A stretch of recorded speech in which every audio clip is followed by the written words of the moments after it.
This is Kyle Juszczyk, and you're listening to Nothing But Niners. This is Charles Haley. You're listening to Nothing But Niners. So now they've got to start from deep in their end of the field, and Garrison Hurst takes advantage of it. He takes the handoff, sweeps to his right, gets to the 20. He's in the 30, needs to cut in. He comes back up the right sideline, breaks his hard tackle, comes down to the 30. He's down to the 20. He's down to the 10. He's down to the 5. He's into the end zone. Touchdown! Touchdown! 49ers! 96-yard run from scrimmage. Garrison Hurst breaking tackle after tackle, sweeps down the sideline. Throws off bodies like clothes after a marathon. Young, back to throw. In trouble, he's going to be sacked. No, gets away. He runs, gets away again, goes to the 40, gets away again, to the 35, cuts back at the 30, to the 20, the 50, the 10. He died. Touchdown, 49ers. Third down, Alex takes the snap. Alex looking down in post, and it's good. Touchdown! Touchdown, 49ers! It is second down. Ryan takes the snap, throws the slant to the left side. It's Russell intercepted. The 49ers pick it, and Navarro Bowman is redemption. Navarro Bowman running it all the way for the touchdown. No greater redemption. San Francisco 49ers, we can do whatever we want. Click, click, boom! What's going on, faithfuls? It's your boy Mike from the Nothing But Niners crew, and I am back with March Madness. It's supposed to be at midnight. Some things happened. Couldn't really do the show last night, but I'm back with the makeup episode, and you're going to get one tonight at midnight as well, in addition to our standard Thursday show. So make sure you guys are here, okay? Lock in, guys. Subscribe, rate, review, all that good stuff. But this is a March Madness episode. You guys get me for 15 minutes. All right? 15 minutes of straight questions and answers starting now. Let's do this. All right. Mark chimes in. OG Big Mike, how's your day going? Hey, man, so far, so good. Beautiful weather outside. It's 70 degrees, but there's an overcast. It's the weirdest thing. Like, it's cloudy. It's like drizzled a couple times, but it's really, really, really nice outside. I'm looking forward to the Party in the Palisade video today, later on when my girls are in ballet, because it's nice to have a cigar in the car weather. So I'm excited, looking forward to it. You know what I'm saying? He says, considering he didn't start as a rookie and his career with San Francisco ended poorly, how different do you think Harbaugh's 49ers are if they drafted Watt instead of Allen? So I was looking at that, and the numbers for those first 4 years weren't too different. Now, you got to remember that Harbaugh was only here 11, 12, 13, and 14, okay? And in that time, Alden Smith finished with 14 sacks, 19 and a half sacks. Now, we're just talking sacks here, okay? Just sacks, all right? So that takes him up to 33 and a half sacks. Then he had 8 and a half sacks. That's 42 sacks. And then in his last year, he only played in 7 games. He had 2 sacks. All right. So what did I say?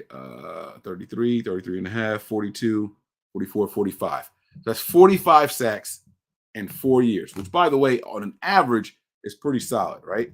But J.J. Watt, I know his numbers look a little different when you first think about it, because he had the year with 20, right? But he had 5.5 sacks one year in 2011. He had 20 and a half sacks the second year. So that takes his total up to 26. Okay. Then his fourth year, oh shit, never mind. This is where J.J. Watt starts to make a little bit of separation. His third year, he had 10 and a half sacks. So you go 26 to 36 and a half. And then the fourth year, this is where J.J. Watt really went crazy. Another 20 and a half sacks right there. So, I mean, that's where J.J. Watt really, really got busy. You got 21, 31 and a half, 34, oh man, 40, 21, 41, 51, 56.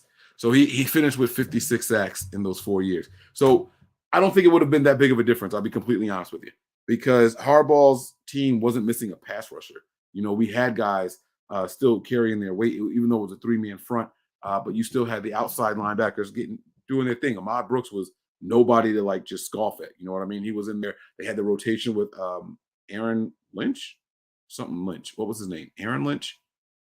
I think his name was Aaron Lynch. He was out there at one point.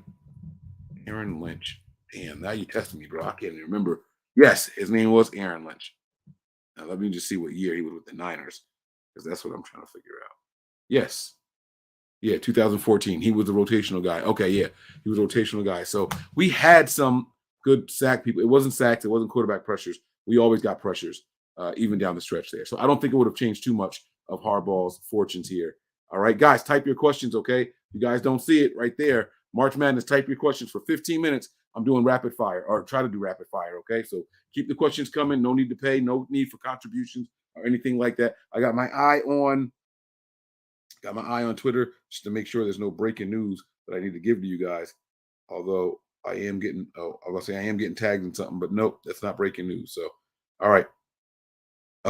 Wait a second. I do have breaking news here.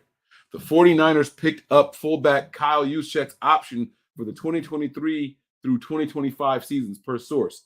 He's due $3.75 million this season and now has an additional $1.25 fully guaranteed.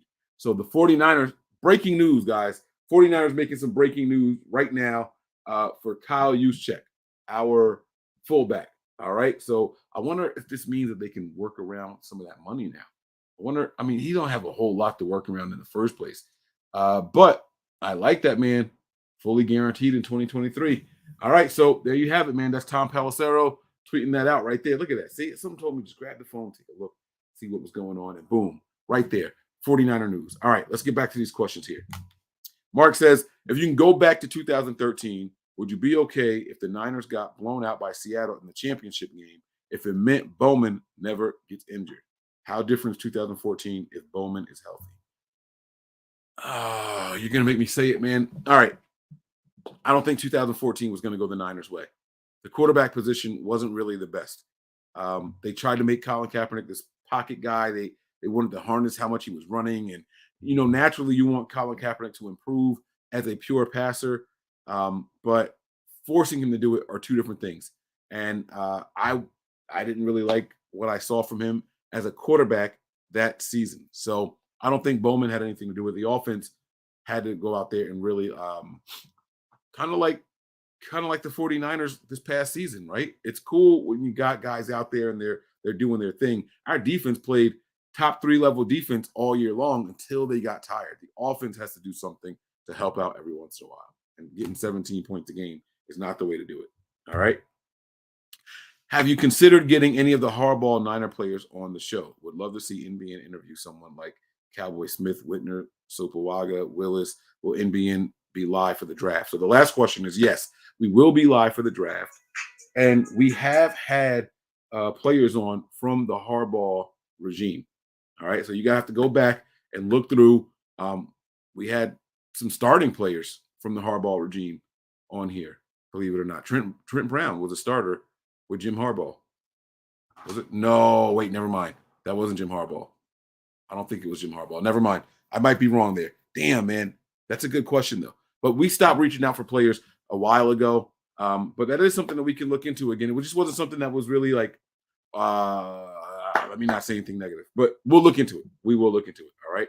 Does that horrible draft in 2012 does that horrible 2012 draft bring up scenarios like how different would the Niners be right now no, because it was too long ago. 2012 was 10 years ago. It's not going to have much of an effect on what we see right now as 49er fans. So I don't think we should sit there and play those games, all right? Callie Young says, who's your draft crush? I don't have one just yet, man. We are going to get into the draft stuff tonight. So make sure you guys are here. We're our off-season program as far as addressing the draft is here. We already did the free agency stuff and all that. And now it's time to go over, we set our draft board. We tried to discover our biggest needs on the last episode. If you guys haven't seen that one, go back and check it out. So draft crush stuff, that news is coming later. So make sure you guys check it out. All right. Make sure you check it out. Mike, are you guys doing a draft show on YouTube again this year? Yes. Yes, we are. The thing is, I'm trying to figure out what we're going to do for night one. Do we just sit there and watch it all together? Because the Niners aren't on the board. Now, we trade up, we're going to explode, right? But we're not likely to trade up. So I don't know if I don't know what we should do night one. But yes, we will be live on YouTube. So make sure you guys are here, okay? Make sure you guys check it out. All right. Mike, have you ever hung out with Wayne, Nick, and Tony all in person together? Yes. Week 3 in 2019, we were all Eric Crocker was there, Zach was there, Steve was there. I mean, it was a lot of us. We all went to the home opener in 2019 together. Yep. Absolutely. Mike, how many games do you predict until Trey has a game with over 400 passing yards? Well, in order for me to do that, man, I would have to see I would have to see the schedule, right? It's more about the opponents than it is about Lance and just getting 400 yards. Like, you're not going to go out there against the number 1 defense and throw for 400 passing yards, right? So you got to see the schedule, and that's not out yet. So I'm not sure. All right, it's really, really hard to predict without the schedule. But remind me on when we get the schedule release. Remind me, and I'll try to answer that question for you. All right.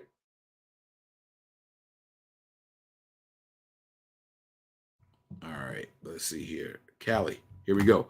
Why do 49er fans say we need to be patient with Trey and let him grow, but yet are some impatient with some of our other young players like Sermon, Banks, Ambry, Moore, etc.? It sounds hypocritical to me. This is a good question, man, and it to answer it bluntly, it is hypocritical. You know, we want to see the quarterback, and we want to take our time and be patient with him, even though we gave up more to acquire him. But the other guys, they're busts as soon as they get on the field. If they're not out there running for 1,000 yards in week 1 and catching 40 touchdown passes, 40 touchdown receptions, or 6 interceptions in the first time on the field, we view them as busts. You know, it's the sensationalism, on either side. If a player has a decent game, oh my God, they're the best. If they have a game that's just a little under par, oh my God, this was a wasted draft pick. Like, you can't let that sour you, man. Can't let that sour your outlook on the team or on the season. Sometimes you gotta know when to just tune people out. You know what I'm saying? This is a good question here. Keenan says, do you really believe in the offensive line? All right, so my answer in short is yes. But again, without knowing who the offense, I think Mike McGlinchey is going to be back. I think he's going to be back. I think Aaron Banks gets in there. I think Alex Mack stays. You already know what we got in Trent Williams, and that just leaves one other guard spot, whether it's Brunskill or whoever they're saying is Jalen Moore. And I heard Kyle mention that. That got me really excited. If Jalen Moore is going to be the guy, I like Jalen Moore playing as a tackle, but he was thrown into that position by force due to other injuries. They really intended for him to be a guard.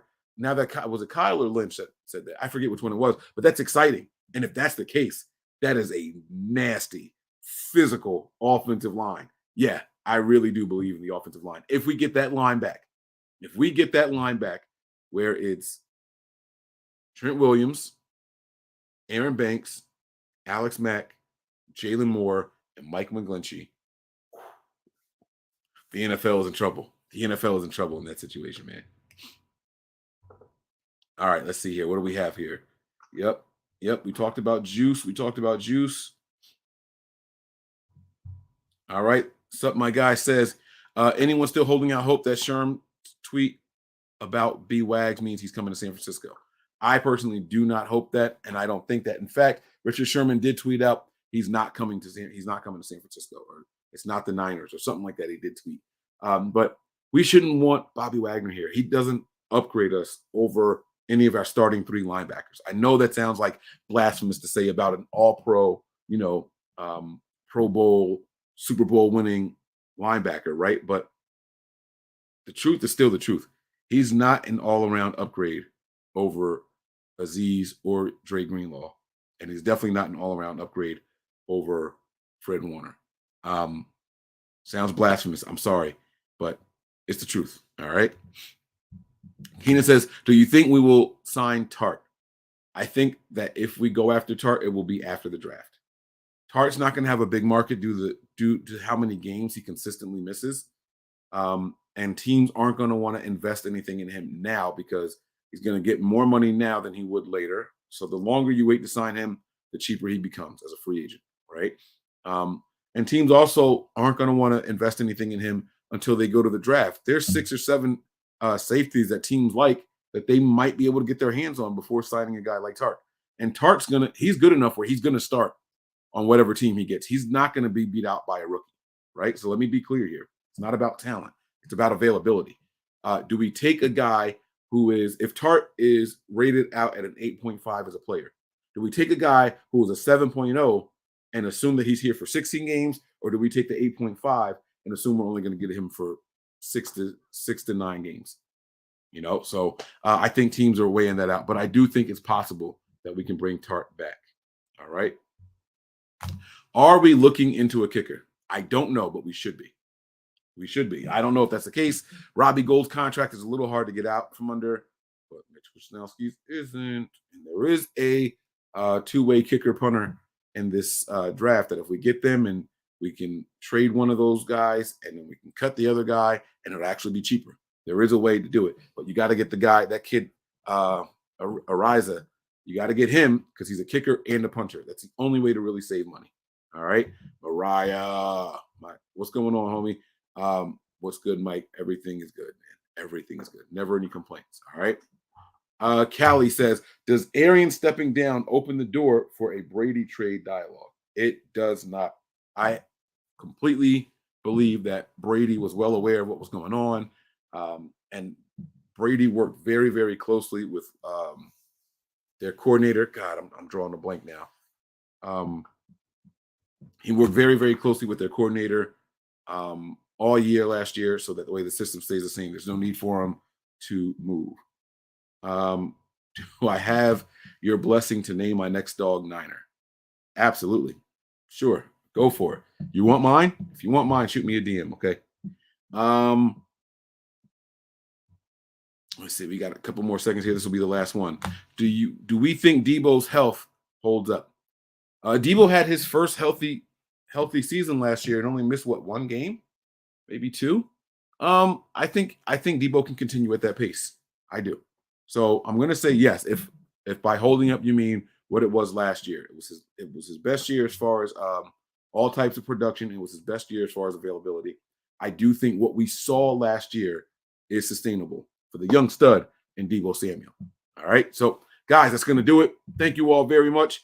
If you are here just for the March Madness, I'll see you guys at midnight tonight. It'll be the last show of the March Madness because it's the last day of March. Okay. Midnight East Coast time. If you guys are subscribed on Patreon, I'll see you guys a little bit later, probably in about 4 hours or so on Patreon. Okay.